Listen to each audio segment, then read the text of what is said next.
while Bruce grabs something, I'm going to mercilessly insert him that he is not the greatest Bruce of all. And yes, this is going to stay in the recording. Oh crap, he has wireless headphones. He heard all that. Like that wasn't the entire plan. No, I actually forgot. So who is the greatest Bruce of all time? Bruce Campbell, duh. This episode of Getting Tabled is brought to you by Valhalla Hobby. Use code TABLE to get 5% off any order over $100, one use only. Thank you to our tablers for choosing to support us. Please consider joining for $2 a month. You can listen to us record live and get early access to all video content. Brought to you by some guys on the internet. This is Getting Tabled. With your hosts Jason the Bruce, You guy! George the Yank, I hope you're all entertained by my inaptitude. Jason aka Major Socks. We've been doing this and talking about various stuff. One of the stuff.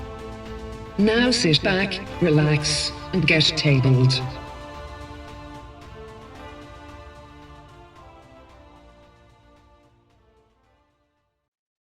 Hello, future people, and welcome to episode 187 of Getting Tabled to your host, Jason. He's a Bruce, but not actually Bruce, but he is a Brucey Bruce. The Bruce. Bruce? Bruce. Hello, folks. I'm here. I'm sick as a dog. Hopefully I won't be coughing throughout this. I can't make any promises. What we don't have is we don't have a Socks because Socks is busy cleaning up the holiday duty. That's right. So, he's an FNG again. Yep. He's busy costing taxpayers money because that's what happens when you work for the military. We also have a George. Yes, I am here. I am tired. I am exhausted. I've been doing projects around the house this holiday weekend. Well, holiday weekend for me, not for Bruce. No, Bruce because doesn't you don't have a 4th of July. You just have a July 3rd and a July 5th. No 4th. that's not quite how the calendar works, but sure.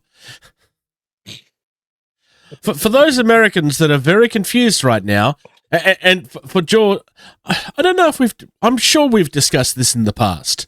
Like something Australians, actually no, something that people overseas get quite frequently from Americans is, wait, so you're not celebrating July 4th? Why not? It's because you guys don't have one. It just goes July 3rd, July 5th. There's no 4th for you. It's because right. It's an American holiday. It's No, not a global holiday. You just don't have a 4th of July on your calendar. It skips that day completely. I think the reason for the confusion is because Canada also has an Independence Day. So it started to feel like, oh, it's just something everybody does. And global politics is not exactly something that gets taught much in your country, really. I know other countries have, Independence Days. It just is you skip the 4th of July. You don't have a 4th of July. I had a friend yesterday. I was like, oh, "It's okay. Maybe you can have it soon." I'm like, "No, we don't need independence. Like, we don't have any of the problems that you did. All of that was solved hundreds of years ago." If you guys don't have a 4th, why does the run sheet say July 5th then, Bruce? Because it's not the 4th at the moment. It's currently the 5th. Because you don't have one. July 4th was yesterday for me. It just wasn't very important. Newly received or noteworthy information, especially about recent or important events. I'm exhausted, Bruce. So my sense of humor is junk. So it's a normal day then. More normal than others. Black State Studios. Yeah, starting with a preview of a game that's coming up. I say that because there is a link up the top here for a game found. This is happening later in the year in spring. So we have Outlaws, which, I mean, I'm not going to say Robin Hood, but this is totally Robin Hood. I mean, it even says it's inspired by the legends of Robin Hood. Which, at first glance, is like, actually, you know what? That makes a lot of sense for a warband skirmish type game. Like you have somebody that's... Yeah, it's just easy, right? It's not the first person to have thought about that, but it's just kind of a cool thing to see. So players control small bands of outlaws. And you are opposing the Sheriff of Nottingham, which is kind of cool. So this is done by Matt Burns, who's done quite a few of their other games as well. He is quite a good game designer, I've found. It's a grim folklore setting, celebrating kit bashing and creativity. So it looks like they're going to be leaning into some of the more fantasy versions of Robin Hood, because it's talking about like corrupt soldiers and broken heroes, and so it sounds like and forest horrors. So it sounds like it's not going to be a straight translation of Robin Hood-esque ideas, but more of a what if Robin Hood fantasy, because otherwise it's just Robin Hood, I guess. Yeah. And there's only so much that you could do with that. If you click on the Follow Outlaws on Game Found here, you get a lovely piece of artwork and kind of a few more of the art pieces. A bigger look at the preview miniature, which is quite nice. I actually do like that miniature. It's given me... Well, so the main artwork is giving me Norse vibes, not Robin Hood vibes. Yeah, I can see that. And then the miniature is giving me like North American indigenous vibes and not Robin Hood vibes. I could see that if not for the hood. Yeah. Well, the angle they have the miniature with the photograph. Oh yeah. The it doesn't look like a hood. It looks like a headdressy more type of thing. This does sound / look really cool. I mean, yeah. There's a reason why, like, it seems like every decade we have a new Robin Hood type intellectual property of either movie or TV, because it's so good to pull from. I mean, even one of the best ones didn't even take the idea seriously with Mel Brooks and Prince of Thieves. Or not? If you didn't go there, I was going to. My comment was going to be, and yet none of them will ever compare to the greatest adaptation ever made by Mel Brooks. Yeah. Yes. Absolutely. Robin Hood Men in Tights is the pinnacle of Robin Hood. Don't come at me in the comments because you're wrong. Master Robin, you lost your arms, but you grew some nice boobs. I can see it's a miracle. Nope, I was wrong. Oh, dear. Coming up next, we have some lovely knights from Corvus Belli. So this is for Warcrow. And they are honestly really pretty. They're all right. Why are they not? I can't scroll through the images. Okay, I can't look at any of the other pictures for it. I just am stuck with the one. That's weird. I can. The page isn't loading for me. I don't know why. I'm just gonna say Bretonians. Well, yeah, I mean that is the aesthetic that the Bretonians went. Yeah. Well, I can't see anything like I as good as Corvus Belli is with their minis. I don't feel they did enough to like make this look different enough from. You know the Breton. You know that Games Workshop just stole that from history, right? It's not actually Bretronian. I know. Yeah. But that's the thing, is just like, if you're going to do something, like, do something to make it your own. Don't, it's like the thing, and it's just like, yeah, you can copy my homework, but just change it enough so it doesn't look like mine. Yeah, fair enough. I'm going to take my hat off because there's too much of a shadow. Your light not falling from the ceiling still, or did you get that fixed? No, it's been fixed, thankfully. Up next, we have some Unrelenting. And these will be making George happy because they're dwarves. Yes. And they're dwarves with technology, which makes them even better. You know, the way dwarves should be. I love I want to say, like, they're almost samurai-ish with their armor designs. I was going to say, they feel very POW / I was going to say Lord of the Rings Peter Jackson dwarf. Yeah. Because, like, like the way their armor is, that's very the way he had the dwarf armors portrayed. I like the fact that it's not just a regular set of armor but shorter. Like they've done something different with it. Right, like they've added in like like the crisscrosses around the knee buckles. They've added like the very strong angular dwarf inspired artwork, so to speak. Yeah. This one has a shoulder mounted mortar, it looks like. It's something like that, yeah. So I mean, I don't want to. I'm not throwing shade at Games Workshop per se, but like most of their dwarves are just regular sets of armor, but with runes on them, which is kind of. Well, but yeah, there are the dwarf like like the long beards, like the axes they carry. Yep. They're too large for like the human sized miniatures to carry, which is also dwarf appropriate. Like yes. I do like this because like they've pulled from all the right parts of dwarf like lore, so to speak. Like Yeah. Peter Jackson did a great job of like, this is what dwarves are and what their armor looks like in his movies. Dungeons and Dragons has done a great job. Games Workshop has for their fantasy stuff and everything with the traditional dwarves, they've done a good job. Like this is what I'm talking about. Like they copied the homework, but they changed it so it doesn't look like they copied it. Yeah, it feels like it's their own thing. I mean, everything's been done before, but yeah. Yeah. Frankly, I love these dwarves. If I could do a full on you can Sigmar / fantasy. Oh right, yep. Yeah, like style army, but with these dwarves, I would.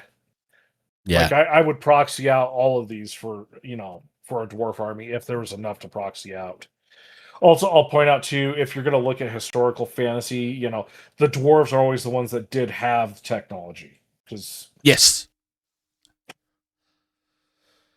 Up next, we have some gorgeous Infinity stuff. We have some new stuff coming for the Nomads, which is the faction that I collect. There's a Crocodile Man in the background. I like the Crocodile Man. I don't think anything else compares. That is just my favorite thing in this. They are all very pretty, though. They called this the wrong thing, though. This is not a Nomads army pack. What should they have called it? The Suicide Squad pack. Oh, yeah. Okay, I can see that. I mean, look at... this looks like Suicide Squad, but for Corvus Belli. I can see that, honestly. Right? Yeah. Like you have a female Joker instead of, a dude. You've got Will Smith's character, whatever. You got Killer Croc. You got what was the dude with the orange head that is supposed to be the parody of Deadpool or the DC version of Deadpool, right? Like that's what this is, it looks like. You talking about Captain Boomerang? No. He had the orange mask. His name was also Wade. Wait. I have no idea who you're talking. I mean, Deadshot is who Deadpool was based on, but that was Will Smith's character. Is it? And it wasn't orange; it was red. Slade Wilson, Deathstroke. Deathstroke, yeah. So yeah, Will Smith's character. I thought that was Deadshot. Or is it Deathstroke? Okay. I'm not. Maybe I'm confused. Yeah, I'm not. I don't know the DC stuff like I know Marvel stuff. Marvel stuff is my jam. It is worth noting though that the DC character came first. Deadpool started as a parody of the DC character. It did a better job. We also have some new LF. You should get that army and totally paint it up like Suicide Squad. The amount of I have a significant amount of Nomads for Infinity, and as much as I've now gotten into the game 4 times and still never played it. Except this time it wasn't my fault. The person that I was supposed to be playing with never actually got around to get being ready for it. I'm done with Infinity. I'm done. Until the 5th time. I mean, it is a world I like, and that's the problem. We have some gorgeous looking Aleph stuff. Like this is really pretty. We looked at some other Aleph recently that had like the really sleek looking robots. These aren't quite as sleek as the previous ones, but they are still like they feel purpose built. They're more chunky because they're obviously going to be delivering a bigger punch. Really, really nice. The first solo one gives me a Ghost vibe from the Thunderbolts movie with that helmet. Yep. I could see that. I could see that a lot. The way Corvus Belli does their droid / robots, just so good. Yeah, I love the aesthetic they have. I mean, it's very anime, and that's not even really hidden, but in the best ways. And it's not just, oh, look, it's this character, but in our game. It's, this is inspired by anime. You can see where the inspiration comes from, but none of it feels like it's directly taken. It all feels like it's original. I would almost say Corvus Belli does anime droids / mechs better than anime does. That's fair. I'm probably going to get some hate for that. Depends on the anime. That's fair. That's very fair. Up next, this caught me a little off guard. Yeah. I have mixed feelings on this, as you know. Yeah. But Ozzy Osbourne is coming to Cthulhu Death May Die and Zombicide. There's for the Cthulhu Death May Die part, that's what I really am familiar with because that's my jam. There's 3 investigators you can play as: Mr. Crawley, Ordinary Man, and the Madman. All Ozzy personas. And then you have monsters, the Devil Speaker, Wolfman, Ultimate Sinner, and Prince of Darkness. There is no Elder God component with this kit. It's just 3 investigators, 4 monsters, and then however that translates over into Zombicide.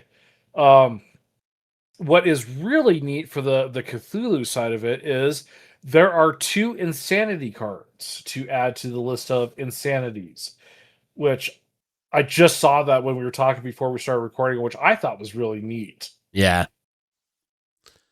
The insanity mechanic in the game is probably one of the best parts, because as annoying as it can be at times, it genuinely does change the game. Like, you can swap characters in and out of games all the time, and quite frequently, like, you do that in Zombicide, and it's like, yeah, it hasn't really changed the game, though. It's just that some characters are more powerful than others. The insanity mechanic in this, depending on the insanity that you draw, can change the game entirely. Oh, yeah, absolutely. It can either be like, oh, this is fun, or crap, this is going to suck. You know, it's... Yeah. Marco Portugal, when he helped design, like, there's all sorts of, you know, like, here's the scenario, here's the investigator, here's how the investigator can change, you know, every time, and then a different god, like, and then with the addition of additional roaming monsters and stuff like that, like, yeah.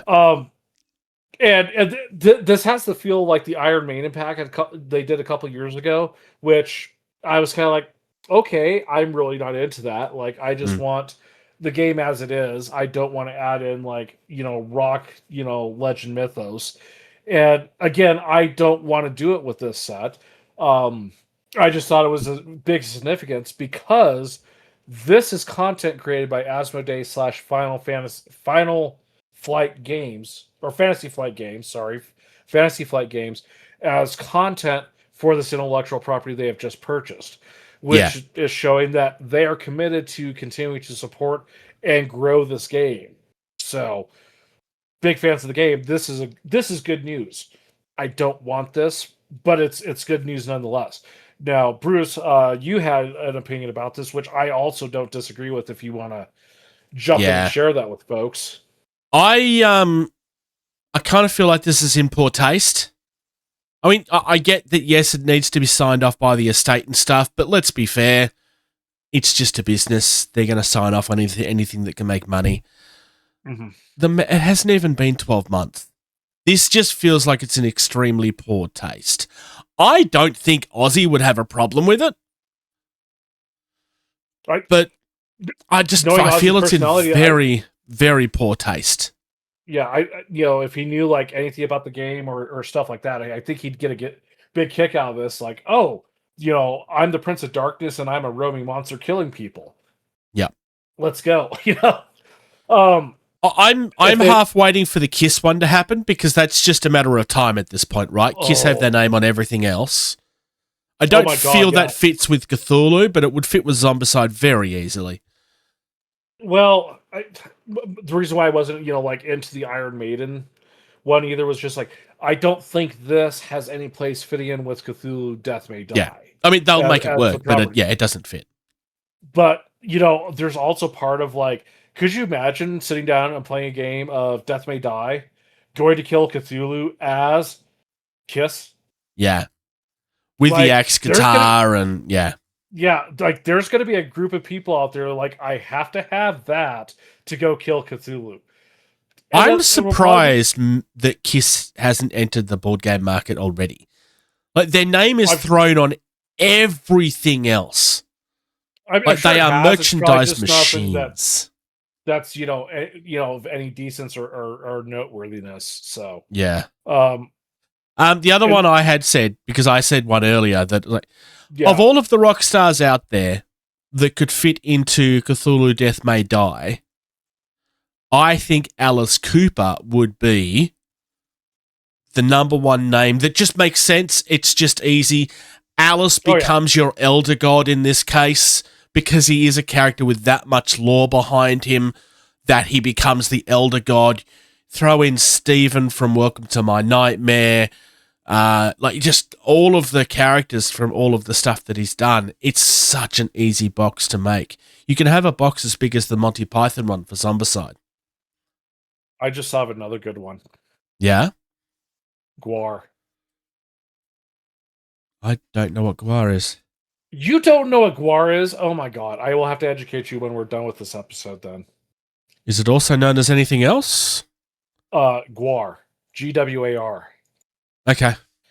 Everyone go to the comments and make fun of Bruce for this. Okay. Look, I get why this is happening. I just think... I think it should have been at least 12 months first before something like this happened. Yeah, I mean, even I think an anniversary, like the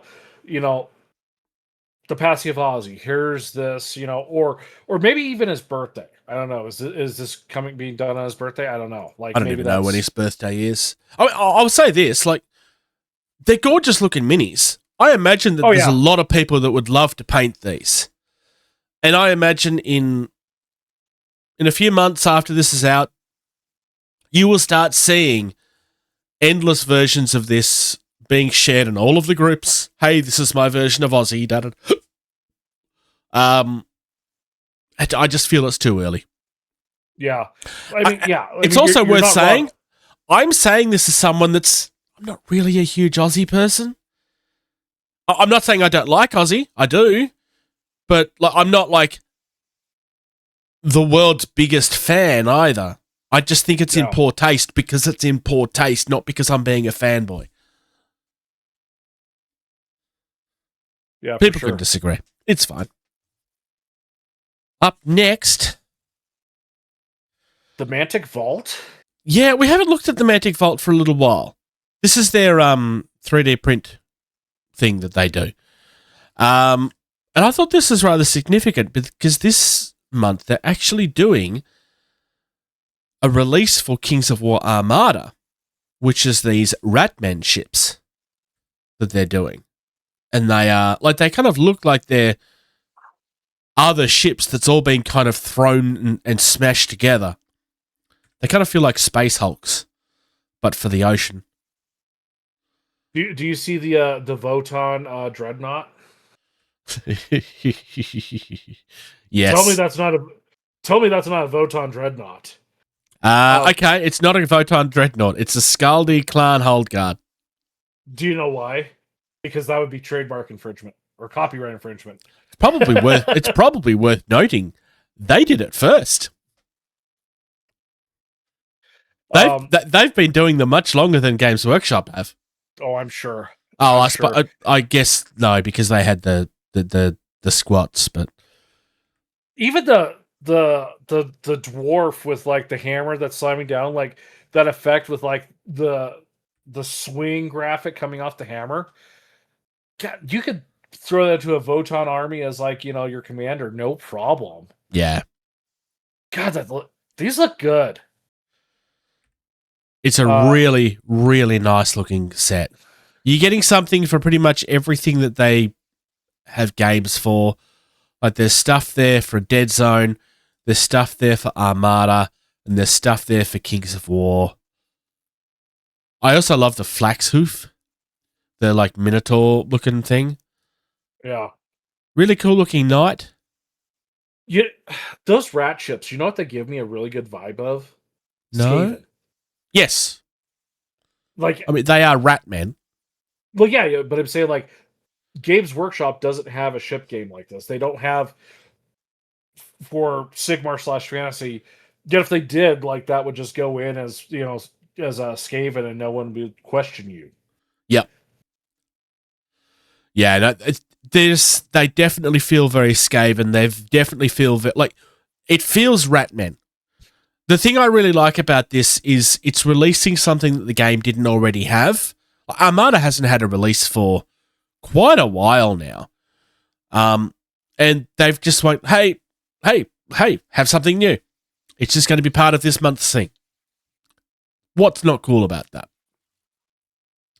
It's not much else to really cover. But yeah, just I thought the July box was quite a nice looking one.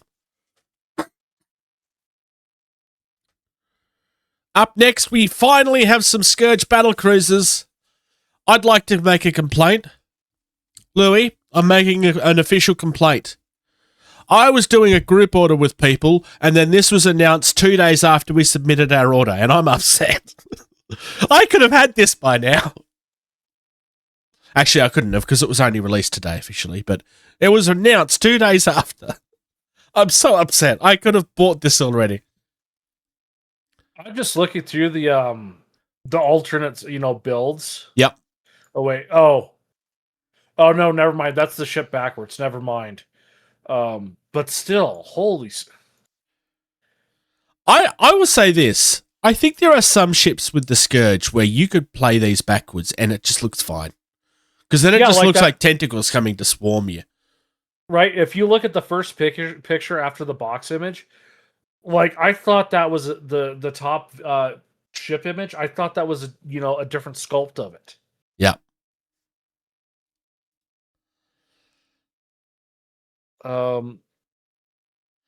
I love the look of a lot of these ships. I don't know which ones I'm going to build yet. I haven't looked at the rules for these yet. I know I probably should. I mean, well, it's the battle cruisers that we have plus a few extras. But I haven't looked at the rules for them yet, so I don't know which one I'm going to build. I might just ultimately build the one I think looks the coolest, like I did with the battleship. It is actually worth noting I have some, because I'm missing a whole bunch of I've complained about this multiple times. I'm missing a bunch of my Scourge fleet. Like it's just up and walked away somewhere.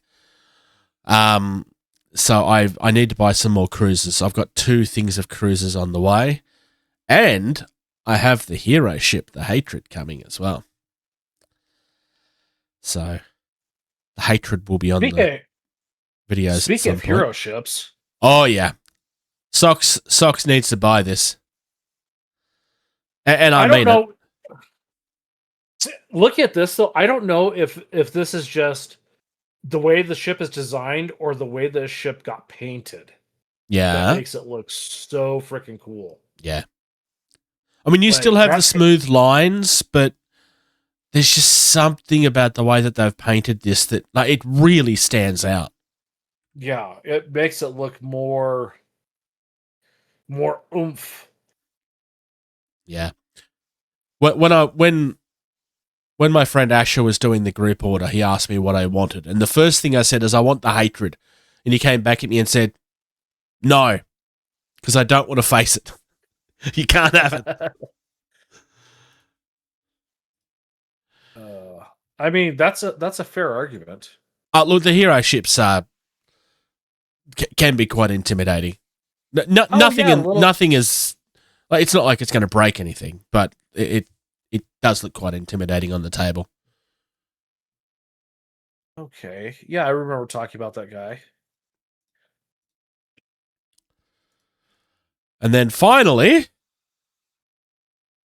we are getting space creatures in Drop Yeah, Fleet. this is the second one, right? Because there was the Aether Drake that they did, and it was just a little thing, and it's like some people even forget that it existed. Is this the thing where it was done as part of a license from another company? Yes. Yes. Oh, I know what you're talking about. And it kind of disappeared because the license ran out. So they're now doing something of their own. And that was a Kickstarter that they kind of did and then delivered. And it never really nothing really ever really happened with it because, well, there was never really something. That's all it was ever supposed to be is, hey, we're doing these miniatures. Do you want them? I don't remember what the game was. Stellaris, I believe. I Googled it and found it. So it says it's Stellaris. Yeah. I think this looks gorgeous, though. Yeah. I mean, it looks as good as an anamorphous blob can look. Yeah. So we're finally getting Fauna for Drop Fleet Commander. There's a video that was released alongside this that was saying something along the lines of, they told us nothing could live in space, and yet here they are. And when the fleet approached, they didn't move, they didn't react. And so we watched them. But by the time we realized they were preparing, it was too late, or something to that effect. It was really alien-esque with the way that they've done it. I've always enjoyed like when a sci-fi franchise will add in, this spacefaring fauna that should not exist, but it does. Yeah. Like the original Star Trek had like giant space worms. There was a little thing that thought in Next Generation that thought that the Enterprise D was the mother, and it was, feeding off of it. What was the moonworm thing called in Star Wars that they landed in? I don't know. I know what you're talking about, but I don't know what it's called. Yeah, but I mean, like, that was a giant worm thing living in an asteroid in the vacuum of space. Like, yeah. Space worm from Star Wars. Exogorth. Yeah, I would have never Apparently. known that. Or a space slug. See, I really like this. I think this is excellent. Oh, absolutely. I'm curious to see what they do with them long term.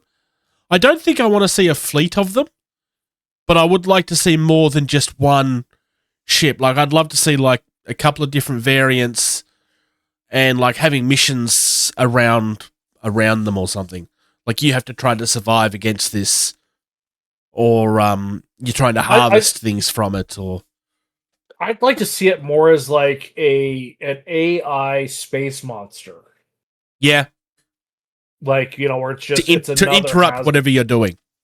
Right, and if you are able to take it out, because let's be honest, it's a living space creature. It's going to take more than a couple of burn through lasers or torpedoes to take it out, because it's designed to live in the vacuum of space. You take it out, you get a couple of extra victory points or whatever. Yeah. I've just noticed, I'm looking through here. I'm still upset because I don't have a hero ship yet. Not yet. You'll be next. Why don't I have one yet? I want it now. You can't have one now. Just like I couldn't have Oh. my battle cruisers until they were released. That's not how it works. You already had battle cruisers, and now you have a hero ship. Where's my hero ship? You will get one. Oh, wait. Does the Resistance have more than? Yeah, the Resistance has more than one. That's not fair. Wait, what? Yeah, they've got the. Oh, did you not see this one? Hang on, let me send this to you on Facebook. I'm looking. Is that the? Resisty. So we have Guy Fawkes for the Parliament. Yup. And then there's the Renonan Major Linden Triad.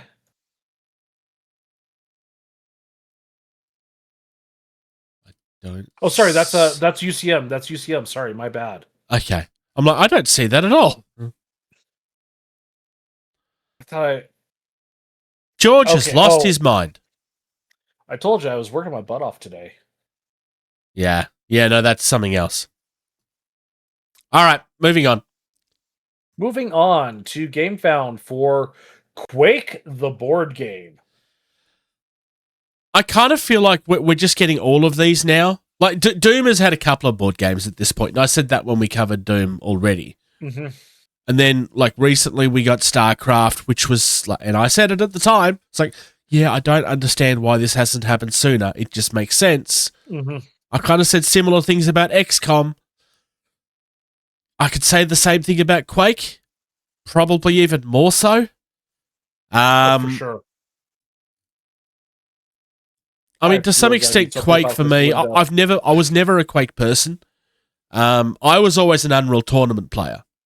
Same. I did not. I had friends that were all about the Halo life, and I was just like, yeah, this is all right. And they're like, well, what do you play? I'm like, Unreal, so we sat down and played it, and I just was mopping them. What was it? The Redeemer, the shoulder fired nuke. Yeah. I knew where I launched one of those, and like everyone's stuff is like, what is that? And it's just like every screen goes white. I'm like, what? Shoulder fired nuke. If you haven't played Unreal Tournament basically takes the concept of a death match and it's like, well, what if this actually was a sport? Yeah. Like, that's literally what the game is. Nothing screams tabletop game more than that.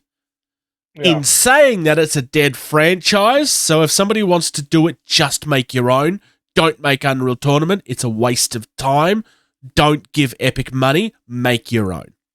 Yeah. And I mean that literally. I was going to say the best way to describe it is Roman gladiators, but with guns and armor and shields and yeah. Yeah. The Quake was a this, huge franchise. Oh yeah, for sure. Yeah, Quake was the Quake engine has been responsible for so much graphics innovation. Yeah. Look at the minis though. Like, these minis look great. They look gorgeous. I kind of get the impression that this is going to be something of a dungeon crawler. That's how it feels. So looking at it, I would say if it's not a dungeon crawler type board game, it's like the Metal Gear Solid board game where you have different scenarios where you lay out these tiles for this map and you do objectives on the map. That's what I'm getting from looking at the gameplay picture they have posted there. Modular game tiles, technical line of sight, and a randomly generated map. So no two scenarios will ever be the same. So yeah, that's definitely more dungeon crawler-esque. Where'd you see that? Oh, it's right there at the top. Yeah. I scrolled all the way past that just to look at the components. Yeah, which is what we do quite frequently. I mean, the fact that these are gorgeous doesn't surprise me. Archon always make gorgeous miniatures. It's going to be interesting to see how this goes. Is this launched yet, or is this still in Still on preview, I think. Still on preview. Yeah, it's a campaign preview. I am going to go ahead and click a follow on that Because so here's the thing with this too, right? This game, if they have the all the property, like the core game, probably amazing, but the ability for FOMO expansions Oh that yeah. this property has is unreal. If you buy this box, you will get the exclusive Rocket Jump card. Well, I was just thinking like more bosses, more monsters. Oh yeah, I know. I more, was just being smart. It's It's going to be interesting to see how this goes. Like I said, it's just, yeah, it's just. I don't know if all of these games need to exist. Like, as much as, yes, okay, I understand, like, this is just, it makes sense. I don't know how many of these games need to exist. Well, so Bruce, here's what's going to happen. All of these games are going to exist. Yeah. Because all the people that want this game are in our age group. What is our age group now? We are now, for a majority of us, we're the adults with adult money. We're the target leaving, demographic. Well, and the kids are leaving the house and spreading their wings, so our income disposalness is increasing. They're going to throw this junk at us constantly. Yeah. Oh, and I'm not going to complain either. The thing I'm worried about is I feel like it's becoming a little bit too frequent at this point. Yeah. It doesn't feel like it was that long ago that we had this conversation. In fact, I'm pretty sure it was a month ago. XCOM was not that long ago. I mean, these are all different companies, so it's going to happen anyway. But yeah. The only thing I could say is that, would make me really like, want to pull the trigger on this. Pull the trigger. Because of what the game Quake was, this is going to be like easy, like, it's got to be a co-op game and easily, for solo play. The thing that attracts me to this is I would like to see some more dungeon crawler type things. Yeah, for sure. Yeah. Coming up next, we have probably the biggest news coming out of Games Workshop since the last time I said that sentence. Are we going to talk about this with Sockscod? Because he loves this stuff so much. Well, he's just going to have to catch up on it later. After 30 years, 40 years, how long? When did Games Workshop start 40K? It was the 80s, right? So it's been, 40 years. Yeah. They are finally making the Exodites. They have never made Exodites before. There was a custom-built one for a White Dwarf at some point, but they've never produced an actual miniature of Exodites. This is a very big deal. This is something people have screamed for a long time. They have changed the law on them a little bit. These are now the Eldar that have stayed behind to look after the home worlds, as opposed to the ones that went back to a simple life after the shame of what they had done. But I don't mind that as a retcon. I think that still works. I literally had to scroll through and do a double take on this because I thought this was for high elves or I could understand why, honestly. So this is 40K. This is Eldar.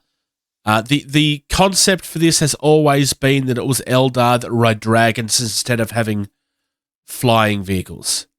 Well, dragons or dinosaurs. It kind of was a little bit interchangeable. I love the little dragon dogs. Oh, yeah. They are good boys. I am going to echo what I think it was Jerry that said this on Beast of War. That it was either Jerry or it was Ben, I don't remember. But one of them said something along the lines of that they hope that it just kind of stays like this and they don't try to make a full army out of them. Because I would like to see that this becomes just part of the Eldar forces, not an entire option to run an army Like- by itself. Yeah, I think can only just an attachment. Yeah. Like- I'm not saying don't make anything else. Like, it'd be nice to see like some bigger creatures and stuff. It'd be great. Yeah. But if all you're going to do is release different versions of different things, I mean, A, where's my cat a chance? But B, like you're just splitting your Wow. audience at that point. Did you just open up a salt mine there? Sure. I really, really, really like. I probably want this. I probably won't be able to buy it because it's going to be in a FOMO box, but I will want this. Well, the initial release will be a FOMO box, but eventually It will eventually be a box by itself. Yeah. you should be able to get your hands on this box. This just looks so damn good. Like I said, I was like, wait, no, this is Lizardmen. No, wait, this is High Elves. This is 40K. Like it took me so long to like see it. This is as much as Games Workshop does, for them to pull out something this unique is really special looking. Like the last time I was this excited about a Games Workshop model were those Walking Fortress things they did a few months ago. Yeah. The Cog Forts. Yeah. This is super neat. Yeah, it's really, really cool.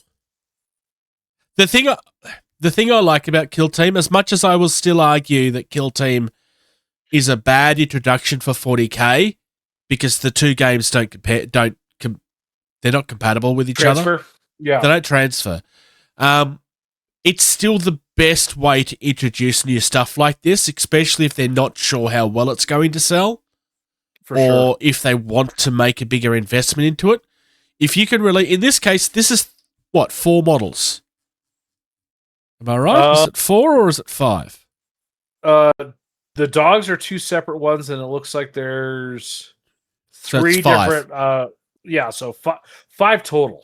Yeah. Whereas, like when they redid the Crute a few years back, there was like 12 things in the box, but some of them were alternates of others. And then obviously we got the big army box as a later resolve of that. Like this is the way to do. This is the way that we have to get Catachans, right? This is the way that we have to get the Death Krieg. The ones that everybody. People don't complain about Catachans anymore. They all want the Krieg because what's his face came back without Krieg. Yeah. This is the way to do it, and this is you're printing easy money, really. Coming up next, we have a new Orc. We have an Orc truck. I feel like it's not that long ago since they last did the Orc truck, but I might be wrong. So, I do you remember the Speed Freaks board game? Yep. 10, 15 years ago for Games Workshop. Was it that long ago? It's been that long ago. It's been about 10 years ago at least. I remember you buying it though. I haven't known you bought that it. long. I'm fairly certain it's been out that long, but I bought it on a inventory clearing. Oh, okay. But so I have all that, which, and the way Games Workshop does their, why did my camera freeze? There we go. The way Games Workshop does some of their board games is those minis do transfer over into 40K. Let's see here. So I have all those. So it's like I have like a good solid start to an Orc Speed Freaks army. Yeah. And seeing this truck is just like October 2018, so 8 years. But I kind of want this for a Speed Freaks army if I ever get off my Tuckus and paint them in Speed Freaks army. And it's a really good addition to that specifically. But unlike most of that box, this also feels like it could just go anywhere. Yeah. Because when you mix the Speed Freaks in with everything, I mean everything is orcs, yes. But it kind of looks like it's half of one game and half of the other. Whereas, I mean, the truck has always been a thing, but this kind of does feel like it fits with everything else. Yeah, And, I for mean, sure. There's going to be certain people that's going to go, oh, yeah, but I want to build my own. I mean, you still can. There's nothing that says that you have to buy this version. I think the mech is kind of, I think the war boss is okay. I think that mech is kind of dull, though. Yeah. It looks kind of generic. Yeah. Ooh, speaking of which, I need to go through and see if I can figure out why I can't get my Warhammer Plus minis ordered. I just remembered that. Ooh, this guy looks neat. Yeah. Age of Sigmar. And the thumbnail for the video just says eat, eat, eat. Massive Ogre Mod Tribes reveal. Yeah. So we're getting a new Ogre More Tribes box. They are finally doing some new miniatures for the More Tribes. Because most of this line has been old for a long time. We're finally getting more than just one or two miniatures. We're getting an entire new line. Yeah. I see this selling very well. These are gorgeous. A perfect update to, and I like that they're updating them without making them feel like they're different. You could put this side by side with the old stuff, and they would feel like they fit together. Yeah. In saying that, these are so much superior, so superior to the old ones. Oh, for sure. The Iron Guts are probably my favorite in this box. If you don't look at the Maul Beast is quite good too. The Maul Beast Cavalry is pretty freak. Oh, what's this? The Red Maw, the High Slaughter Master? Yeah. Oh, is that in the box or? Yeah, I think this is all in the box, isn't it? The box preview is not showing it. It's showing the. Oh no, you're right. To the So this is just more additional stuff, which. Yep. That looks so good. Oh my god, the one on the as you're looking at the picture of the right holding the entrails. For the High Slaughter Master. Oh yeah. The dude on the ground, he's holding a thing of entrails. Yeah. It's just a really cool collection of releases. The butcher. Oh, the butcher is so, especially with the classic fresh meat. I was thinking the Executioner's head version. Yeah, that is the way that I would build mine too. Actually. Oh, absolutely. So the way I see this going is the More Tribes box is probably going to just be the Spearhead. Otherwise, it would be that plus one of the heroes, like maybe the Tyrant or something. I guess we'll find out. It's got the Tyrant in the box. The Tyrant's in the yeah, if you go and look at the image that has the box art and then the minis, the Tyrant's the one in the middle in the foreground. Oh, he is too. Got like so I think it's an army box. And then the additional stuff. I don't see unless it's a variant of the Tyrant. So you've got the box picture, then you have the Tyrant. The one below him, I'm not seeing that unless that's an alternate version of the Tyrant. So that's what I was wondering as well, because it doesn't say what it is. Yeah, it doesn't say what it is, but it looks like he could be a Tyrant, but he looks very Beastman too, with that fur cloak and stuff. My guess would be is that fur cloak just goes over the top as an alternate piece.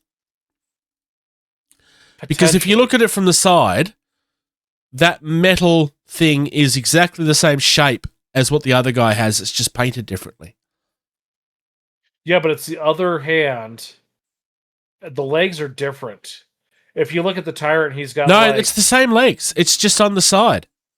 No, if you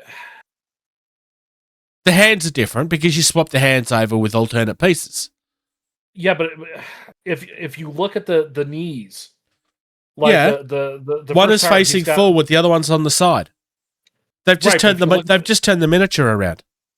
Bruce, if you look at the tyrant photo, the first one where he's got like the halo, he's got 2 armor knee pads, and then if you scroll down, he's got like a bracing with like 3 bands on it on his left leg.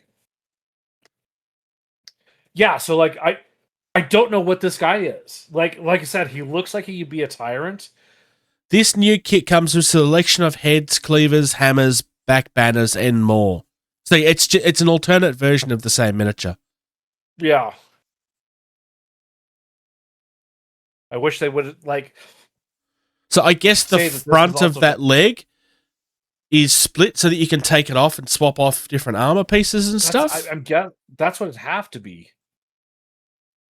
I I don't don't know. know. This looks like a good addition for Sigmar. Like, Yeah. you know, you've got your hero armies, you've always got your chaos.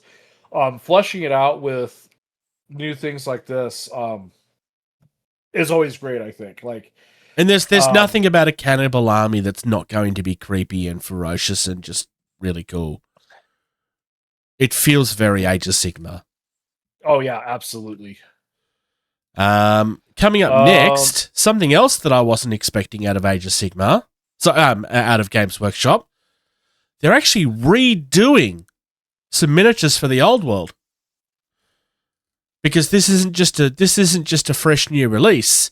Whoa. There's some actual new miniatures in this. The Champions of Chaos have been completely redone. Whoa. And not to a point where you look at this and then you question how they're going to fit with everything else. These still feel like they fit with fantasy battles. Like they still feel like they fit. They're just modernized. These have the look and feel of like the original like Champions of Chaos, but better. Like I feel like I'm just looking at old miniatures again, but like the first picture, like the dude with the banner, and then the guy on the right on the horse. Yeah. Like I've never seen those before, but they look just so nostalgic too. Wait till you get to the dragon. Oh, I did. I scrolled down already. Like I'm going to say this, and I might get hate for not hate. I'm sure people would disagree with me on this. The best dragon Games Workshop have ever done. And I say that knowing that Smaug exists or existed. I think this is the best dragon they've done. And you could very easily just not put the chaos pieces on it, and then it's just a dragon. Again, people will disagree with me on this. This is just my opinion. Hang on, I'm trying to pull this up real quick so I can look at it because Archon, the Ever-Chosen. I'm gonna say this is third. Because Smog is Smog. Like that one's pretty untouchable. The Archon, the Ever-Chosen one, I'm gonna say it's just slightly better. I don't like the Archon, the Ever-Chosen miniature, but that's just my personal taste. Well, I'm talking the one that's on the dragon specifically, because each head of the dragon is a head of chaos. The only one missing is Slanesh, because that's when Games Workshop was still trying to figure out what are we going to do with a goddess sex for like something we're trying to make family friendly. I still think that Ever-Chosen dragon is. This one's good. I like this one. I think this is better looking than any Bloodthirster they've done for Khorne. Easily, because it's different. Yeah, I don't know about Best Dragon though. Oh, it's just an opinion. Well, I'm telling you, your opinion's wrong because it's not. This is exciting. like I said, that first Champion of Chaos on the steed, like that, like it's so over the top from all the descriptions I've heard in Gotrek books of the Champion of Chaos on the dead steed with all the like just all the descriptions. Just like this feels even more over the top than those descriptions, and it's still just amazing. Like I've just brought up the Archon the Ever Chosen again, just to remind myself, and I don't think there's even a comparison. Personally, well, sorry, not personally. Archon the Ever Chosen is a Marmite miniature. People either love it or they can't stand it. I'm on the I can't stand it side. It doesn't mean that I'm right, and it doesn't mean that you're wrong. I just don't like it personally. Holy crap. I just found a pro painter one that's selling for $760. How is it possibly worth that money? Because it's pro painted and it actually looks really good, like the paint job. Yeah, fair enough. But yeah, like this is. It doesn't change the fact that I'm never playing Old World. It's never happening. It's not a game that I'm interested in. But there are some miniatures in this that I look at and I go, ooh, that'd be nice to paint. I don't own a dragon. If I was going to buy a dragon, that would be an option. Yeah. I have a T-Rex. I don't need a dragon. Up next, we're getting a brief look at the new starter sets for 40k. I mean, we kind of knew this was coming, right? It's just a simplified version of what came in the Armageddon box. So we get the main starter set, which comes with 2 factions and some paint for them. So this is the getting started with boxes. And then we get the giant ultimate one up there on top as well. And then we have tiny little introductory boxes with 6 and 5 miniatures aside each. Honestly, it's simple. It's straightforward. Oh, but wait, here we go. We've actually got proper shots at the terrain that we were talking about recently. Actually showing us what they look like. This is the pre-painted stuff. Or the screen-printed stuff. Oh, interesting. And yes, this is the main reason I'm looking at this. Because starter sets are starter sets and they're kind of dull, but this is genuinely something new.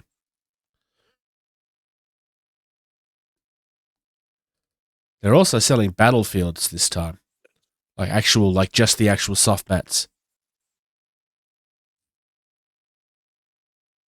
Because I guess everybody else sells them, so why can't we? Honestly, I think they're doing a really good job with this pre-painted terrain stuff. It does look really good. They're not the first to the market with it, but I think this is just easy money, right? I would say that for the Chroma stuff that TT Combat's doing and the Sarissa Precision stuff that's, the pre-paint and stuff like that. But for this to not be MDF and do that, this is something special. Well, like I said, they're not the first to do it. Archon Studio did this originally with their Dungeons and Lasers stuff. That's where the technology started, which was also plastic. My original comments for this, I think, was something along the lines of, if they're going to do it, they should do it. They should do it in ways that it's affordable to make themselves stand out, not just find an excuse for their stuff to be even more expensive. I didn't think that's what they were going to do, but that's what I was hoping. And I think this is pretty much just confirming that they're going to just make things more expensive. Well, yeah. Which I think is a mistake, but hey, I'm allowed to be wrong or right or whatever. And then finally, Necromunda. Yeah. So we're getting a new Necromunda. It's probably, I'm going to say it's about time, but I know that there's already people that's upset about this because, well, it's the internet. and something is changing, so therefore people are upset. From what I understand, nothing from the old edition is being taken out. It's just that they're introducing new things with this new set, and they're tweaking the rules to kind of update it again, because that's what you do with the game when it's been out for a long time. I think these miniatures look fine. They look nice.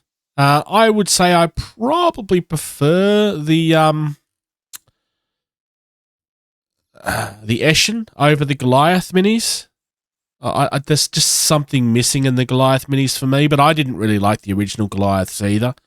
It's just not it's something aesthetically, it just doesn't do anything for me. It doesn't mean that there's something wrong with them. It just means that there's just something about them that doesn't work for me. Very minimal terrain in the box, which is how the original was sold as well.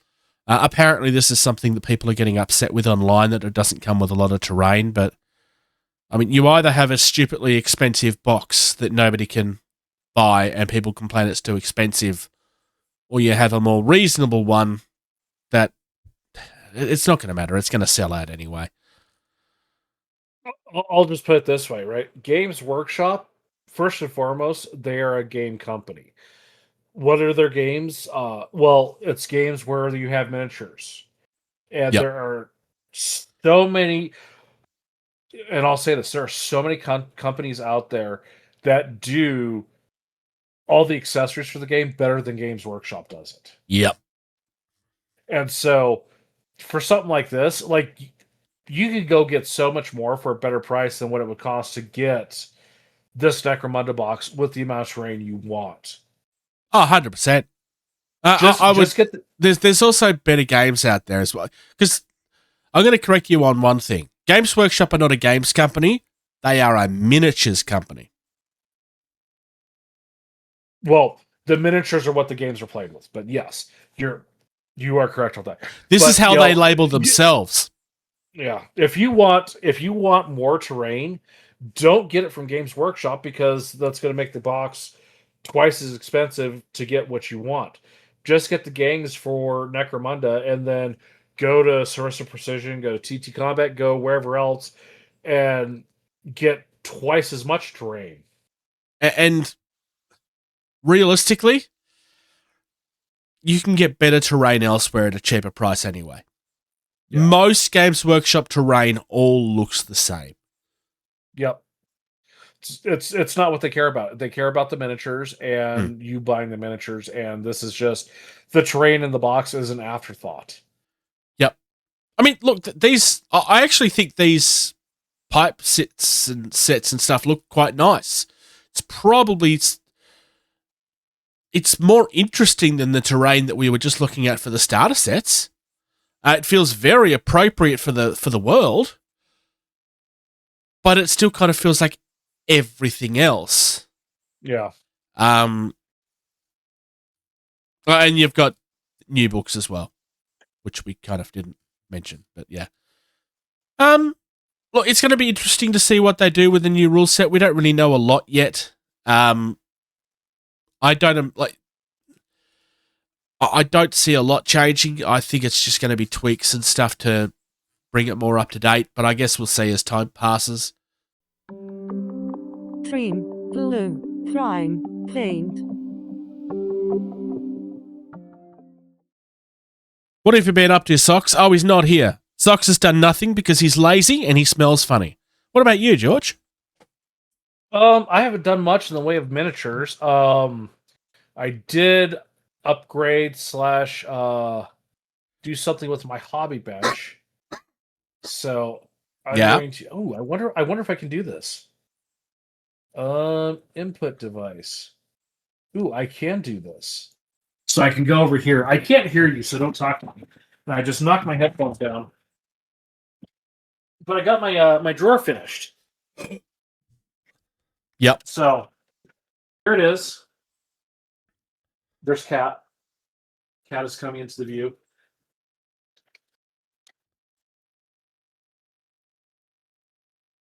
But yeah.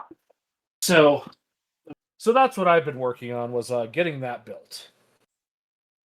Nice. I like that you've used like an actual quality draw slider as well.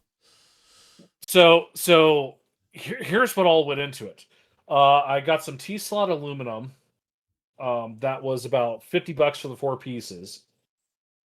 And so I've got 2 pieces attached to my desk. And then soft close drawer slides. Those are $23 for the pair. And then so I attach those to the T-slot. Then more T-slot to attach. It's a spice rack. But it had 3 shelves. It was the right size for that little toolbox and the compressor and everything. And attach that all together. The most expensive part of this whole build was the T-slot aluminum, followed by the drawer slides, then the spice rack. The spice rack was only $15 through Temu. Oh dear. But it does the job really well. The only complaint I have is like the bottom drawer is the only one that was wide enough to support the compressor. So the compressor is like all the way down on the floor. But the hose I have is long enough, so it's not much of a deal. And I'm only messing with the compressor when I'm turning it on and turning it off. Like, I'm not doing anything else. Like, once you get your pressure set, you pretty much leave that. And if you need to make adjustments, you got the little control knobs on the quick connects, in which I have a quick net on the brush of the compressor, so I can completely disconnect the hose and put that away. On the top of it, I've got the the airbrush, pot, so I can spray, excess leftover and cleaning into that. And then on that, I was also able to put some of my larger various bottles, like the airbrush primer, the flow improver, the thinner, stuff like that, so I can free up more space on the actual hobby furniture for other stuff, like all the acrylic inks I just bought. Nice. But nothing really, universal or mastering of anything. Which is the opposite of what you did, Bruce. Because I can see it. It you posted a picture. I was very confused for a second. So yes, we already know that I bought this, right? Because I revealed it last episode. But I broke into this. I have been sick as a dog for pretty much the better part of this week. So I've lost days upon days. But in saying that, I've also been home from work because I work with cancer patients. I can't be at work with a cold or a flu. It's a flu. Because I could potentially be the cause of somebody going down. And I don't really want that on my conscience. Like I said, I'm still 50-50 as to whether I'm going to work tomorrow. Given that I've had to pull away from the camera, 4 or 5 times now, it's probably not likely. Every time I pull away from the camera, it's because I don't want to be doing it on screen. But yeah, so I broke into this. Let's see. So what I have found is that I can get my camera to behave so long as you can't see my face. So that's Stratos. I show Stratos first, mostly because I accidentally didn't put him in the box last night. So this is the Archon Studios board game, Bruce, right? Yes, yep. And so, unlike the CMON one, these miniatures come on a sprue that you have to trim, glue, prime, and paint. Yep. Okay. Yeah. So it's more of a hobby box than the CMON one is. And I keep on clarifying this every time I say it because I don't want to make it like there's nothing wrong with the CMON one. The CMON one is great. The reason I've struggled with motivation to paint the CMON one has nothing to do with the quality of the game. Yeah. Yes, it's reskinned Zombicide with some extras added in, but what those extras do, they do extremely well. I don't know if you've actually played the game. It is a lot of fun. I've tried to, again, as we've discussed in episodes in the past, what's the one thing I absolutely hate doing with learning a new game? Learning a new game? reading the rules. Yeah. So, But the reason I've struggled with motivation to paint the Simon one is because once we all got it, we all kind of realized, oh, there's 4 of us that have the same game in the group. no. Now, a lot of other people have still painted it anyway, but I've just kind of gotten to the point where I'm just like, what's the point? Yeah. Especially if someone like me where, you know what, at the same time, I'm developing a game of my own. I shouldn't be buying stuff at all. But I use this to try to break up working on Entropy City so I don't burn myself out on it. Also, you know, shiny syndrome is a thing. Right. So yeah. Build experience on most of this is I've got these all in like a nice little tray, which is not quite big enough, but it'll do for now. Build experience on most of this was magnificent. I doubt this guy's going to show very well there. The plastic's too dark. But Skeletor? Yeah. I have this issue frequently with my camera. I probably need a better quality camera, realistically, if I'm going to show miniatures on it. If I had have thought about it in time, I could have set my phone up properly, but I haven't done it. He-Man is excellent as well. I did say initially in the unboxing, if people would like me to do a comparison, mini for mini, I am actually happy to do it, but I'm not going to bother doing it unless people ask. Because I don't want to burn myself making videos that nobody's going to watch. Honestly, I'm really, really happy with the build experience on these. Realistically, there's a couple of miniatures where sometimes in miniatures, the instructions that you get are not the way that you should build something. Because things come down onto one leg, and therefore the weight of everything doesn't let it sit properly. Mm-hmm. I had that happen with Man-at-Arms, and it was a giant pain. And I didn't realize until I got to the last step and was gluing it. It's like, oh, damn, I should have done this backwards. So I did make sure to do it backwards on this one. I did the leg first and then everything else, and it worked really well. The other one I had issues with, where is she? Is Evil Lyn. It's not really obvious. The Evil Lyn's head is connected to her chest. Sure. But because of the way I cut it off the sprue, it was backwards. It just looked like it was the sprue gate. Oh. So I've cut the head off the chest. And I'm like, why is there a giant hole? Where's the other... So I went to the instructions, and then I've realized, oh, shit. Realistically, Yeah. you can't actually tell that that's what I've done. I got really, really lucky. I don't have the world's best sprue cutters. It should have been more obvious than it is. But the way that this is divided up is kind of a little awkward. My friend Eugene said that this is the one he had the most trouble building. I wouldn't say that I had trouble per se, but I mean, I had trouble with her. Her weapon is kind of difficult. I don't even know why I'm trying. It's too dark anyway.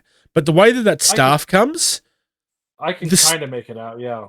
the staff is separate from the arm. It's a different piece. So you have just the fist holding it with the weapon. So you have a tiny little connection point that really doesn't want to stay there because the staff is so heavy. I did get it to work in the end, but that was a challenge. Here's my next question for you, Bruce. Are these a traditional plastic that you can use plastic glue with, or did you have to use super glue? No, plastic glue, perfectly fine. Okay, good. Because I at least have the luck of like, as long as I can get enough of a dab of the plastic glue and then hold it together and get it just right, and then don't touch it for 10 minutes, like I can at least get that cured and set to like. But doing that with super glue, like, and that's part of the reason why I just loathe metal minis is the amount of time you have to like invest into super glue curing to even just begin to hold stuff. Yeah, it does become a problem. And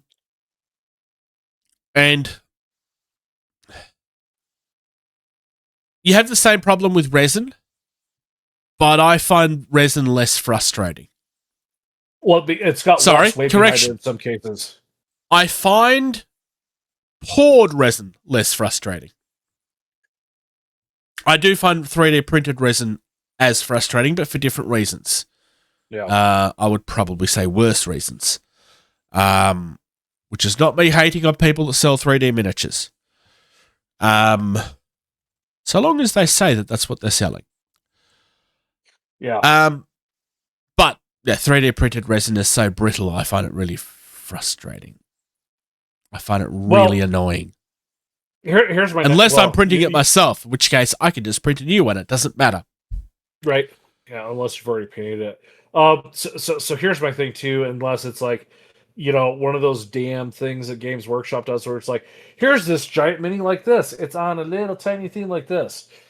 In reality too, if you're getting something that's 3D printed, you shouldn't be assembling it if it's done properly. Agreed.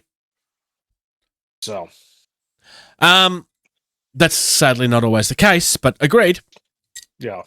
The terrain in this is really nice as well. It's a really light grey. Like this is just it's a hex-based system.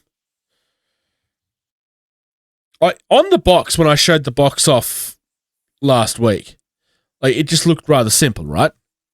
Yeah. To the point where it kind of almost looks boring. Like the terrain. Yep. Yeah. It's a modular system, so everything kind of works together. Oh. And stuff. But this is big, thick, chunky terrain. Like, this is really high quality. Like, this isn't cheap, flimsy plastic. This is actually got some heft in it. It's really nice. So, yeah, I'm very happy with my purchase, especially for the price. It was a really good price. Yeah. Very cool. Yeah. I haven't done a lot else because, well, yeah, I was kind of sick for a lot of it. So, yeah.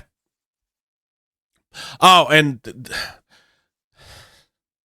you know what I don't like about cutting and cleaning, like all of the mold lines and stuff off plastic terrain? The gigantic mess that it leaves all over me and the floor. So it's funny you mentioned that because, when I work on, stuff, I make sure I'm, one, leaning over my table as much so that if I drop something, it falls on my table. Two, then it's not getting on me. And then three, grab this. I actually bought a little vacuum cleaner for my bench just to, clean up after myself while doing that. Yeah. I just got the actual vacuum cleaner. Well, I have this too because it's all contained in this little thing. And so if it's like, oh crap, I just vacuumed up a piece, it's in this tiny little canister. Yeah, and it's only a small amount of mess that you have to go through to get it. Talk nerdy to me. Bit of a generic talking frame this week, this fortnight, because I figured let's have a chat about miniature agnostic games. Yeah. For some reason, miniature agnostic games seems to be one of these things that people will either love or hate. And I understand why for certain people, miniature agnostic games is kind of one of those things that they just won't touch. Because for some people, the aesthetic of a game is what gets them into it. And having to create that aesthetic for themselves is just not something they're interested in. I understand that. I disagree with it, but I understand where they're coming from. I'm gonna kind of echo the same thing because one of the big ones that everyone knows that's a miniature agnostic game is Frosthaven, right? Am I Yep. thinking the right one? Yeah, and so the fact that Frosthaven was created and is successful as it is, is just like shows like the quality of its creation. Yeah. Because the problem with like, here's this game idea. I'm just writing the rules and all this other stuff. You'll have to source miniatures from someone else. Yep. Right. And in the case of like, what's that game that you just backed? The historical. The World War II one, Butcher and Blade. Yeah, right. So it's a set of rules, and they're like, you can go here, No, Butcher here, and Bolt. here, or here.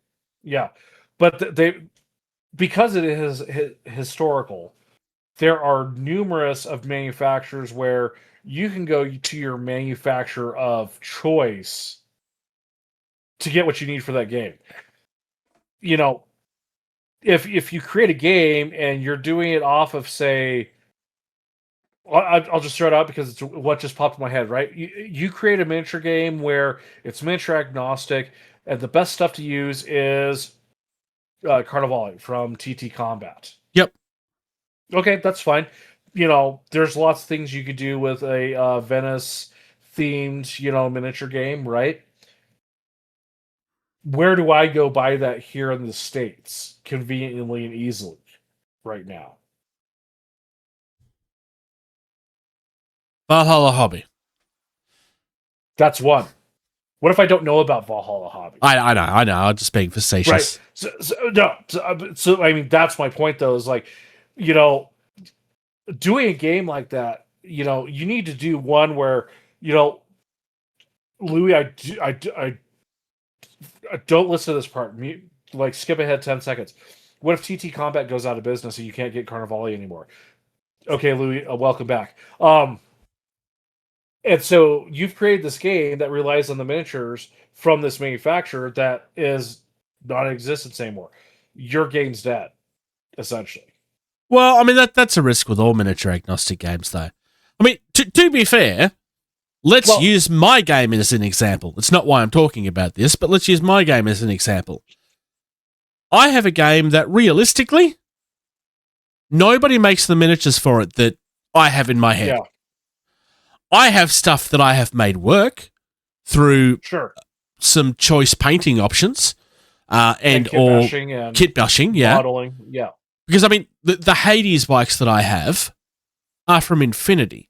They're all sci-fi bikes, but they just kind of work because I've painted them in a way where it's not actually that obvious that they're... I mean, if you look at the details, yeah, it's kind of obvious. But they just kind of work because I've painted them in a way that they don't feel futuristic. And that's fine. In a miniature, it's like, the whole point of a miniature agnostic game is that you can play with whatever you wanted to. Yeah. Also, here's the thing. All games are miniature agnostic. Even if the rulebook says otherwise. If you want to play Warhammer with a bunch of World War II miniatures, nobody can stop you. You just can't do it in a Games Workshop store. So you're correct, and that's the argument of all scotches are whiskey, but not all whiskeys are scotch. Yeah, all salmon are trout, not all trout are It's salmon. a silly argument, but it is an argument. Like, but the difference there is like, so Warhammer, like, you get the rules and you get the miniatures. Like, you're getting the complete package. The World War II one, Frostgrave, you're getting the rules. You have to source something else. Now, my argument for that is, in the case of this World War II one, right?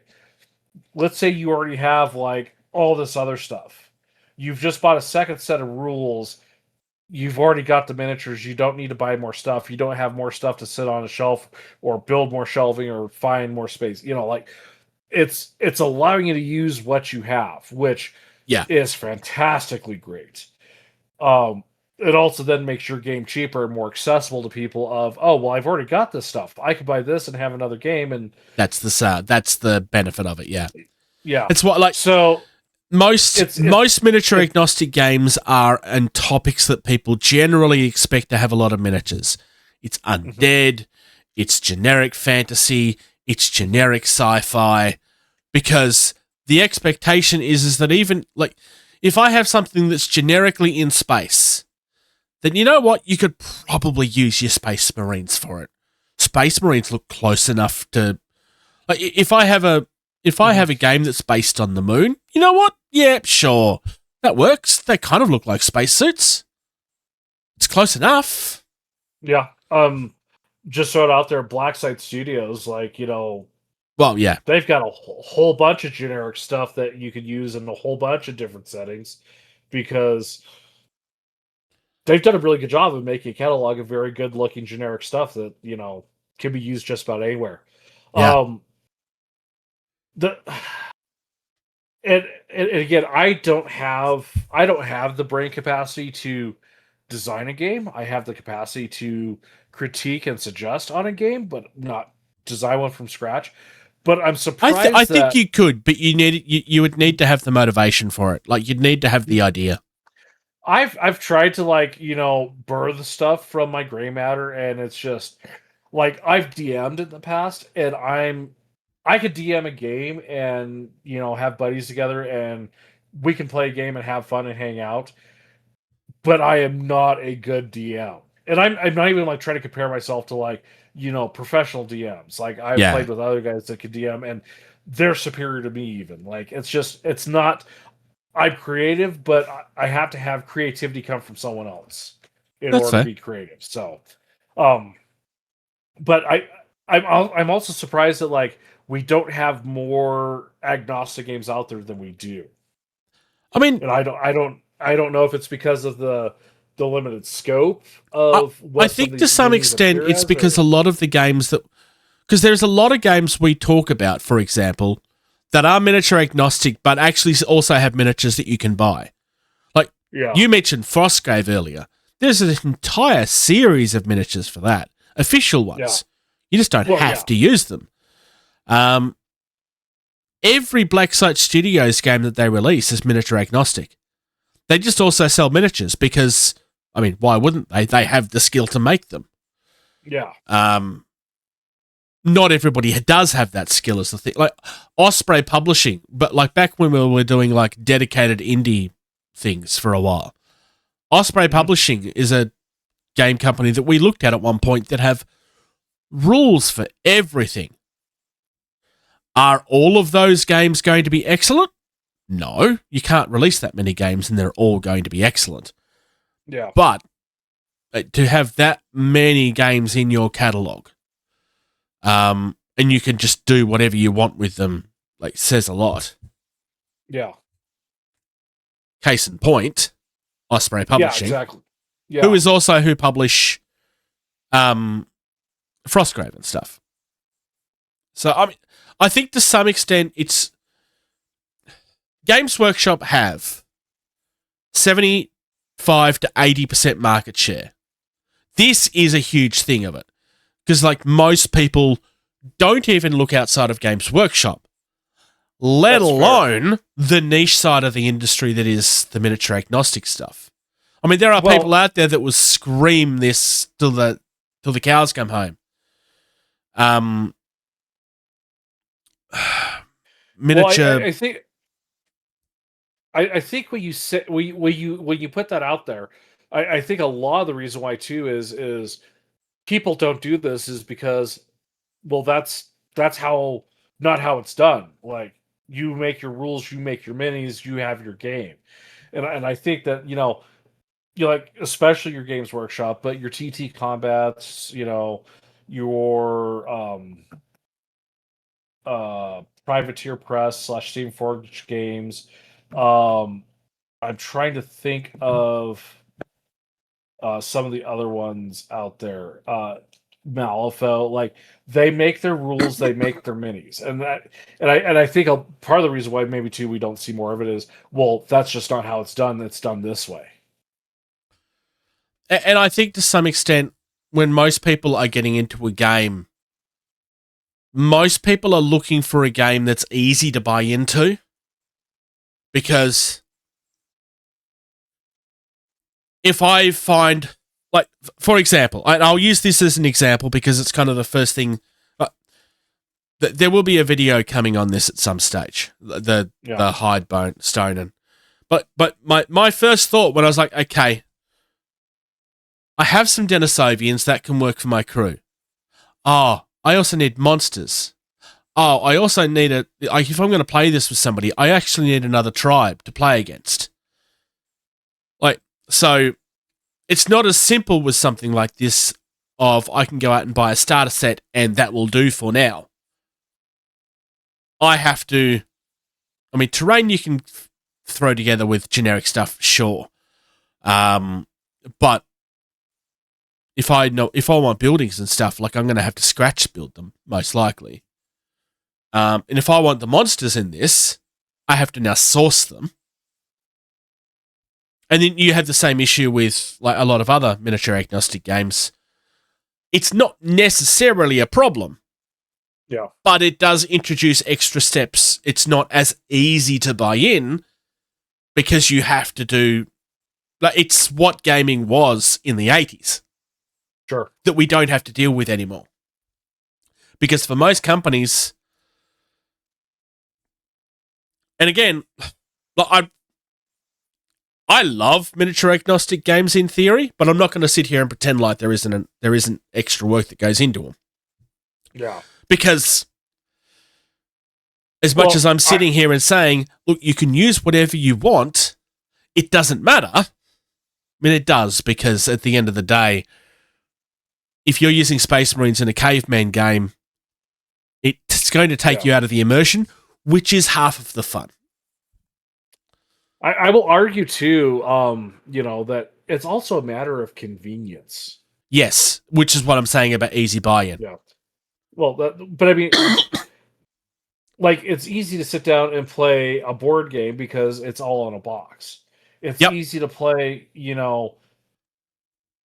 one of these various other games because, there's a logo on the rule book that matches the logo on the box, and it's all the same company, it's all the same design because it's all supposed to work together.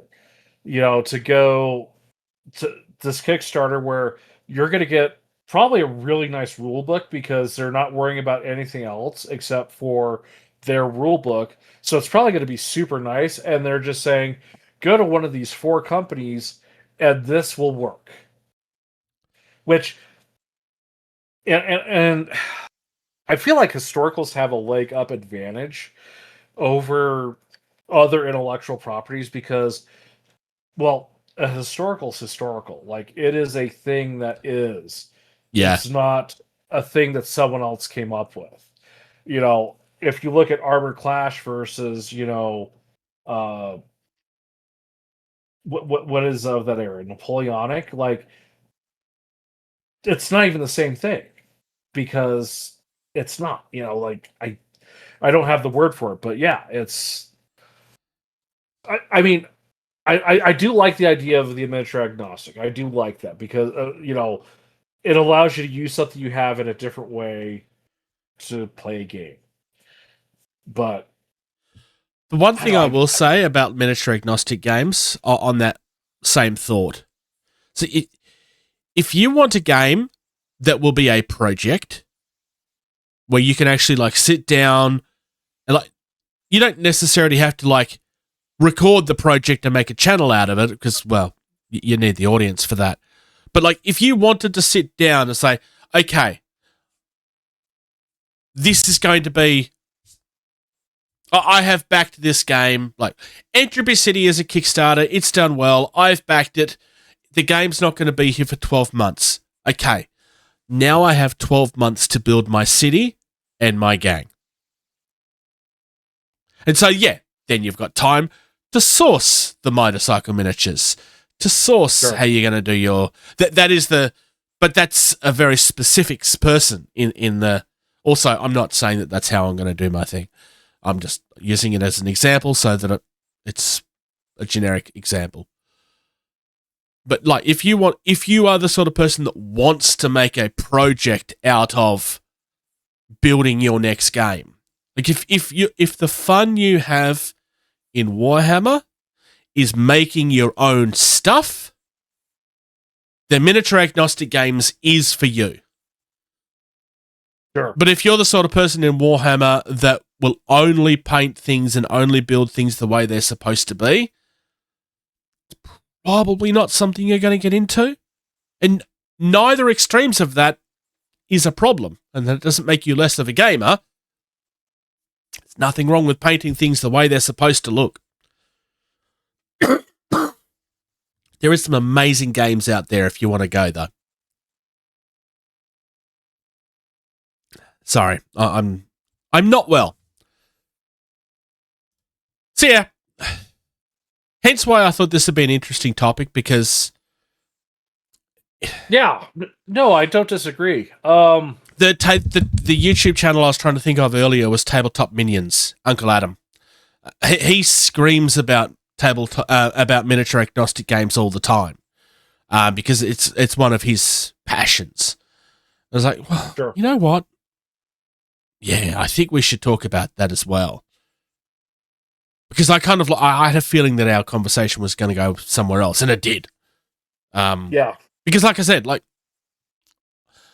I completely understand the argument that, yeah, but you can just reuse whatever you want. But I also know that that's not the way that most people think, and not the way that most people want to play a game. Because you know what? I could play a game tomorrow with a bunch of books and cereal boxes on my table to represent whatever the terrain is. I could do that. Sure. I won't, but I could. Like, but that's literally what people used to do back in the 80s. That's what gaming used to be, because terrain wasn't really a thing. I mean, it was becoming a thing, but that's why all of the books back then was like, this is how you could build terrain for it. Well, hell, I remember this is back COVID days. We couldn't go places, and in our hobby especially, that really hampered us, because our having fun is nowhere near important or crucial. So we didn't go do this, and so I saw people like playing Warhammer by themselves at home or with family members who normally didn't, and I saw this one guy. He's like, I can't go to the store to play, so I'm teaching my son how to play, and I broke out his Legos to make terrain, and it was just a bunch of Legos as terrain. So, like, yeah, I get it. There is a positive side to that as well, as much as, yes, I know people don't like to think about it that way, but it also means that you're building up relationships that you wouldn't have been otherwise. Yes, also, hey, maybe his son likes Warhammer now. Maybe he doesn't, but hey. I do believe, if I remember correctly, the post said, I'm making him play. So, I am your father. You will play Warhammer with me. Yeah, like, I just thought it'd be an interesting point of discussion.